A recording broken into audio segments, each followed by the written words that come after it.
Continuamos. Malas previsiones para este 2012. No son muy halagüeñas. Los expertos en economía nos dicen cosas que no nos gusta escuchar, pero que son ciertas. Almudena, cuéntanos. Antes hablábamos que el paro era el principal problema de los españoles. Pues bien, los expertos vaticinan que durante el año 2012 no se creará empleo en Andalucía. Y es que, según afirman, según apuntan, hacen falta reformas. Pero vamos a ver en este vídeo, en este reportaje, cuáles son las claves y qué apuntan los expertos sobre esta problemática en Andalucía. El paro es el principal problema y preocupación de los andaluces, más aún cuando conocemos que los analistas económicos vaticinan que durante el año 2012 la comunidad autónoma no será capaz de crear empleo. La situación del mercado laboral o el descenso de la renta disponible seguirán limitando el avance del gasto en consumo de los hogares, que crecerá medio punto, mientras que las perspectivas en relación a la oferta apuntan a un ligero empeoramiento en todos los sectores productivos, salvo el agrario. La cifra de parados podría crecer en la comunidad del 5,8%, algo menos de lo esperado debido al menor ritmo de avance de la población activa, de forma que la tasa de paro media del año se situaría en el 29,3%. Andalucía no comenzará, por tanto, a generar empleo neto al menos hasta el año 2013. Por otro lado, está previsto que 2011 finalice con una tasa del paro del 29,3%. De hecho, la destrucción de empleo se intensificó durante el segundo trimestre de 2011. Por sectores, los más castigados durante el segundo trimestre de 2011 fueron el industrial, que pasó de mostrar un ligero crecimiento a principios de año a registrar una caída en el segundo. Tan solo el turismo prevé finalizar el año en curso con buenas expectativas debido al repunte en la llegada de turistas internacionales, y se espera que la actividad pueda crecer durante este ejercicio más del 2%. Los analistas defienden la necesidad de que el sector público reduzca su tamaño y se produzca igualmente un ajuste en los presupuestos públicos. Destacan la importancia de reducir los niveles de endeudamiento de las economías familiares y, por supuesto, mejorar la competitividad de las empresas. La competitividad, el turismo es lo único que nos ha dado alegrías este año. Sí, pero, el resto son disgustos. pero casi a lo justo. Ten en cuenta, para que haya empleo, para que se pueda generar nuevos puestos de trabajo, hace falta un crecimiento, se estima, aproximadamente del 2% de la economía. Y todos los indicadores están por debajo de ese 2%. Vamos, algunos tan lejanos como el general del 1,3 ahora mismo en Andalucía, ¿no? Solamente el indicador del turismo es el que se acerca a ese 2%. Es decir, que incluso la previsión realmente es un poco más pesimista, es decir, o sea, que lo que puede haber es más personas desocupadas en el año próximo, evidentemente con la situación actual, o sea, previsionando la situación actual, ¿no? Bien, daros cuenta, construcción se hundió, el sector de la construcción se hundió, el sector de la industria está ahora mismo también bastante afectado, como se ha visto con estos estudios de los analistas económicos, que por cierto es un órgano dependiente de Unicaja y por tanto exclusivamente profesional, nada político, hay que decirlo también para que no se llamen a engaño ninguno de nuestros espectadores. Después, el sector primario, el sector, la pesca, ya sabemos cómo está, y el sector agrario hemos acabado de hablar de él, es decir, está hipotecado un poco, está preocupado. El sector servicio está afectado.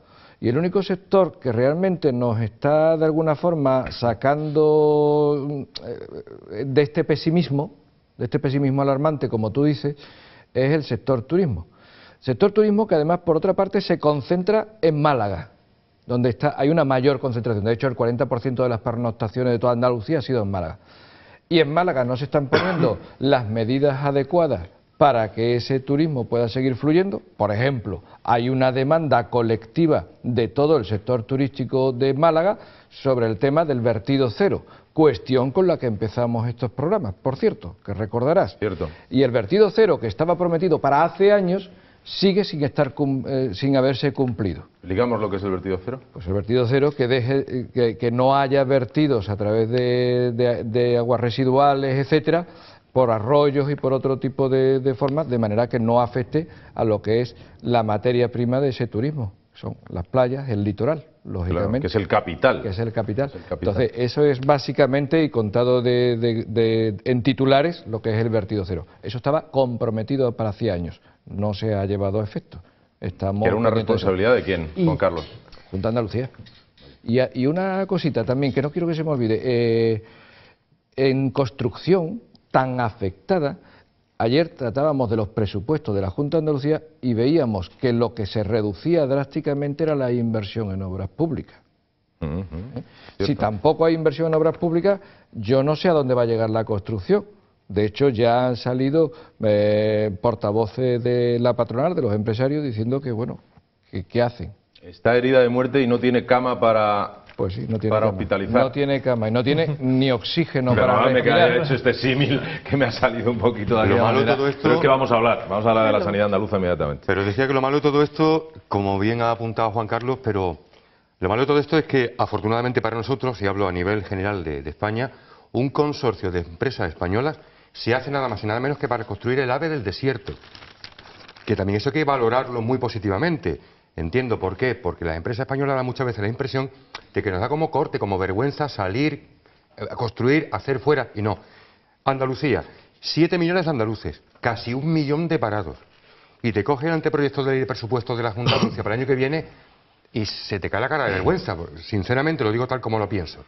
¿Cómo puede prever la Junta de Andalucía un presupuesto para el año que viene que prevé un incremento del presupuesto en 1,2% cuando baja un 7% la cifra de inversiones, con lo cual no piensa crear empleo, y además dice que para el año que viene vamos a crecer un 0,8%? El Producto Interior Bruto de Andalucía ha bajado. Y si encima, como decía Juan Carlos, cogemos el informe económico de Unicaja y prevén un posible crecimiento de un 0,2%, ¿cómo se explica todo esto? ¿Cómo se come? ¿A quién quieren engañar? ¿Lo han hecho mal? ¿Se han equivocado? ¿Se le ha traspapelado las cosas? ¿O cómo lo han hecho? Bueno, pues si queréis vamos avanzando, y ya que has puesto tú el tema de los presupuestos sobre la mesa, va a ser el siguiente tema a tratar. Almudena nos da las claves. Los presupuestos han sido criticados por unos y otros. El coordinador general de Izquierda Unida en Andalucía y portavoz parlamentario Diego Valderas ha calificado el presupuesto andaluz para el próximo año como el timo de la estampita. El coordinador ha tachado las encuestas de electoralistas y ha asegurado que plantea la confrontación electoral de cara al 20 de noviembre. Valderas ha exigido al gobierno andaluz que garantice la política de ingresos que se diseña en los presupuestos para el próximo ejercicio. A su entender, si la política de ingresos no se cumple, se trata de un presupuesto trampa.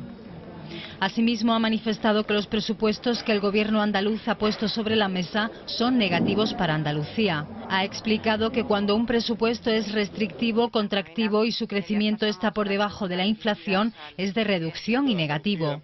Para Valderas, los andaluces van a tener menos recursos en 2012 en comparación con lo que ha sido el crecimiento del nivel de vida. Son unos presupuestos que no crean empleo, al tiempo que recortan la inversión pública, reduciéndola en más de un 10%. Para Javier Arenas, los presupuestos suponen más crisis, más paro, más impuestos, despilfarro y el tope de deuda, añadiendo que la Junta ha estimado que el crecimiento para el próximo año será del 2,3%, algo que solo se cree en Zapatero y Griñán. Arenas ha afirmado que la región ha recibido anticipos a cuenta falsos y que tendrá que devolver 6.000 millones. El portavoz, perdón, me he levantado yo, a mis compañeros le he pillado desprevenido. Justo cuando han dicho vamos, yo me he levantado. Porque quería decirlo, quería leerlo de pie. Pues eso, lo que decía el coordinador general de Izquierda Unida, Diego Valderas, dice que es el timo a la estampita. Y Javier Arenas que los presupuestos suponen más crisis, más paro, más impuestos, despilfarro y el tope de deuda. No están contentos, han logrado enfadar a todos. A todos, únicamente a toda la oposición. Coinciden el Partido Popular e Izquierda Unida en que efectivamente los presupuestos son totalmente irreales. No contemplan para nada lo que es la realidad de Andalucía. O sea, no se puede prever un crecimiento de un presupuesto que pone cifras negativas en inversión. O sea, se está negando, cerrando la puerta a la creación de empleo. Por una parte, en materia de educación, que es un tema que también habría que tocar en su momento, sanidad, que vamos a hablar de ello hoy, se mantiene igual el presupuesto en materia de sanidad, reconociendo tácitamente que están recortando en materia de sanidad.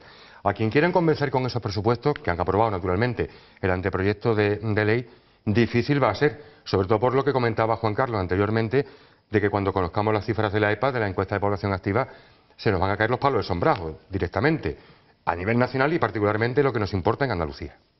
Sí, decía Guillermo que es verdad que ha conseguido poner de acuerdo a todos los partidos políticos, bueno, a todos los partidos políticos menos evidentemente el partido político que sustenta a la oposición, al gobierno. Yo he dicho a la oposición. Pero es que también ha puesto prácticamente de acuerdo a todos los opinadores sociales en los medios de comunicación también, o sea, al final la explicación de este presupuesto es que no es un presupuesto pensando en el problema de Andalucía, que ya hemos visto que el problema de Andalucía, según dicen los analistas económicos, es que no crece la economía y que no va a haber empleo, y que además esa es la primera preocupación de los andaluces y de toda España, el paro, la economía. Pues este es un claro ejemplo, o sea, este presupuesto no está pensado para crear empleo. Y eso es precisamente lo que está denunciando la oposición y es lo que también de forma generalizada se está comentando en la prensa, en los artículos de opinión. Sí, no sirve para crear empleo. Este presupuesto es un presupuesto orientado electoralmente a sobrevivir a estos meses y generar una campaña electoral mediante, bueno, pues no se han recortado los gastos sociales. Se recortan inversiones, se recortan los demás, no se recortan los gastos sociales. Lo cual tampoco quiere decir, por otro lado, que avancemos, ni muchísimo menos. Simplemente quiere decir que no se recorta en esos gastos sociales como partida global. Sí.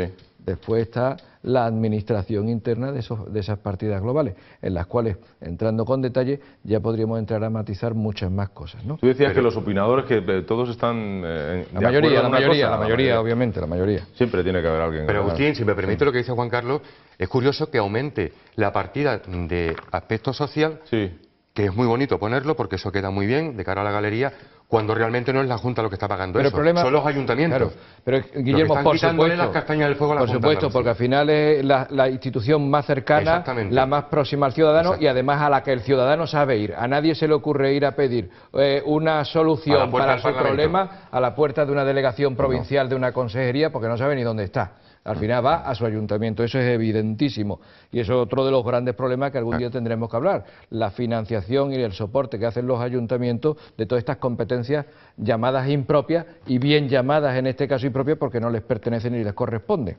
No, pero lo que yo quería comentar es que al final todo esto que se mantiene como gasto social tampoco realmente es un gasto social que vaya al tejido social, sino, como hemos visto también aquí en otros programas y en otros debates con personas expertas en esa cuestión, yo no lo soy, es que lo que hay es también una multiplicación del aparato administrativo de la Junta de Andalucía de muchas maneras, es decir, a través de observatorios, a través de planes de no sé qué, a través de proyectos de no sé cuánto. Hay la multiplicación de los planes, las empresas, los proyectos, los observatorios y las fundaciones, que son las grandes consumidoras de esos gastos sociales. No exactamente el ciudadano necesitado. Algún ciudadano necesitado afortunado puede que sí le llegue. Y una pregunta que me hago, Juan Carlos, rápidamente también, Agustín. Dentro de ese presupuesto de incremento del gasto social por parte de los presupuestos, ¿va incluida esa famosa residencia de la que hablábamos el otro día, que tiene que devolver al ayuntamiento el dinero, o en el capítulo de inversiones? Ah, lo de Jimena de la Frontera, ¿no? Claro. Exacto. La del asilo de ancianos famoso del que hablábamos. ¿En qué capítulo lo incluimos? ¿En ese más por ciento social o en ese menos por ciento de inversiones? Pues fíjate, es un caso concreto en el que en el año 2004 se dio un dinero finalista para un asilo de ancianos en Jimena de la Frontera. Durante mucho tiempo no se ha reclamado y ahora al nuevo equipo de gobierno, que obviamente no es un equipo de gobierno del PSOE, es un equipo de gobierno en este caso de otro partido político, se le reclama no solamente el principal, los 270.000 euros, sino se les reclama también unos intereses de demora por no construirse, creo que recordar que de 104.000 euros aproximadamente, sí. Creo recordar. Con lo cual, bueno, es una ironía, paradoja. Ironía, paradoja, bueno, que si alguien lo entienda, pues que nos lo explique. Si queréis explicarlo. De todas maneras, perdona, un último detalle, en los presupuestos, mucho más que los gastos sociales, que el tanto por ciento de gastos sociales o de mantenimiento de gastos sociales, son los intereses financieros que vamos a pagar, mucho más. Bueno, hasta aquí un poco lo que ha dado de sí la actualidad, pero hay una actualidad que es, bueno, lleva siéndolo ya muchos años, porque la sanidad, bueno, hay dos pilares fundamentales en una sociedad, ¿no? Y es la sanidad y la educación, ¿verdad, Juan Carlos? Sí. Fundamental. Eso no se pueden tocar. No, eso es intocable, es más, siempre es susceptible de mejora. No todo lo contrario. Bueno, pues parece ser que las cosas no están así. Vamos a echar un vistazo, a hacer una radiografía, a tomarle la tensión, a hacerle una analítica a la sanidad andaluza. Almudena. Y en esta recta final del programa les hablamos de sanidad. Vamos a ver en el siguiente vídeo cuáles son los problemas a los que se enfrentan los expertos en sanidad, los enfermeros y los médicos, y cuáles son los problemas de la sanidad en nuestra comunidad autónoma, como el tiempo de espera para una operación, el cierre de camas o incluso el tiempo que emplea un médico para atender a cada paciente andaluz. El Servicio Andaluz de Salud mantiene desde este verano más de 900 camas hospitalarias cerradas. Esta cifra asciende al 6% del total de las camas que posee la región. Según el sindicato SATSE, la Junta de Andalucía mantiene recortes encubiertos al demorar además obras en hospitales que ya tendrían que estar terminadas. Este sindicato ya había denunciado que en el Hospital Virgen Macarena de Sevilla permanecían 140 camas clausuradas como consecuencia de las obras de mejora que se realizan en áreas de estos centros aprovechando el verano y que aún no han terminado. Los presupuestos de la Junta de Andalucía para el próximo año no mejoran la situación del sector, y es que el Gobierno ha mantenido la misma partida económica que el año anterior, un presupuesto que cuenta con 400 millones de euros menos que en el año 2010. Otro de los aspectos que preocupa a la sanidad andaluza es el tiempo de espera para una operación. Así, los andaluces tenemos que esperar hasta 180 días para una intervención, mientras que en Castilla-La Mancha la ley de garantías en atención sanitaria se sitúa en torno a los 90 días. Además, el Sindicato Médico Andaluz realizaba un estudio que ha entregado a la Dirección de Recursos Humanos del SAS. El dato más significativo es que la media de tiempo por consulta de cada médico apenas es de 5 minutos. Pues tenemos a profesionales de la sanidad en Andalucía, de Acción Sindical de SAPSE, Lorenzo León, que tiene algo que contarnos. Lorenzo. Agustín, como Dime. has comentado en ese vídeo, sí es verdad que hay un montón de camas cerradas, se ha hablado en torno a ese 6%.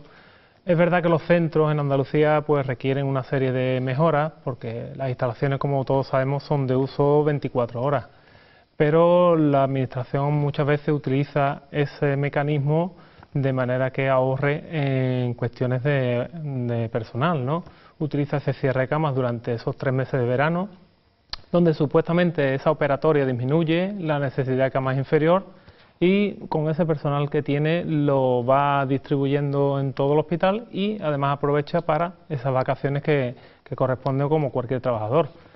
A día de hoy se han abierto ya algunas alas de algunos hospitales, pero sí se mantienen cerradas otras sin ningún tipo de vistas a abrirlas, ya que, como decía, encubierto, pues sí lo utilizan como una manera de gestión. ¿Qué posición tenéis en el sindicato respecto a este tema? La apertura de camas es necesaria porque la ciudadanía lo necesita, es un servicio básico y estamos demandando continuamente esa apertura.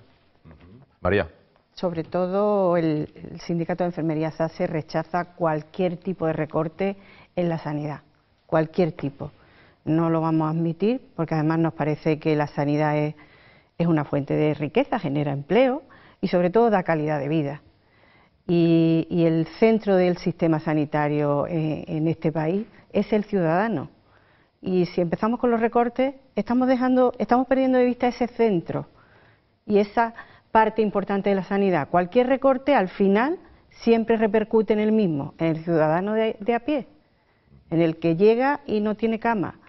Pero no solo eso, nos perjudica a todos porque si hay una lista de espera, hay un paciente que su problema no se soluciona, que está de baja, que nos cuesta el dinero esa baja.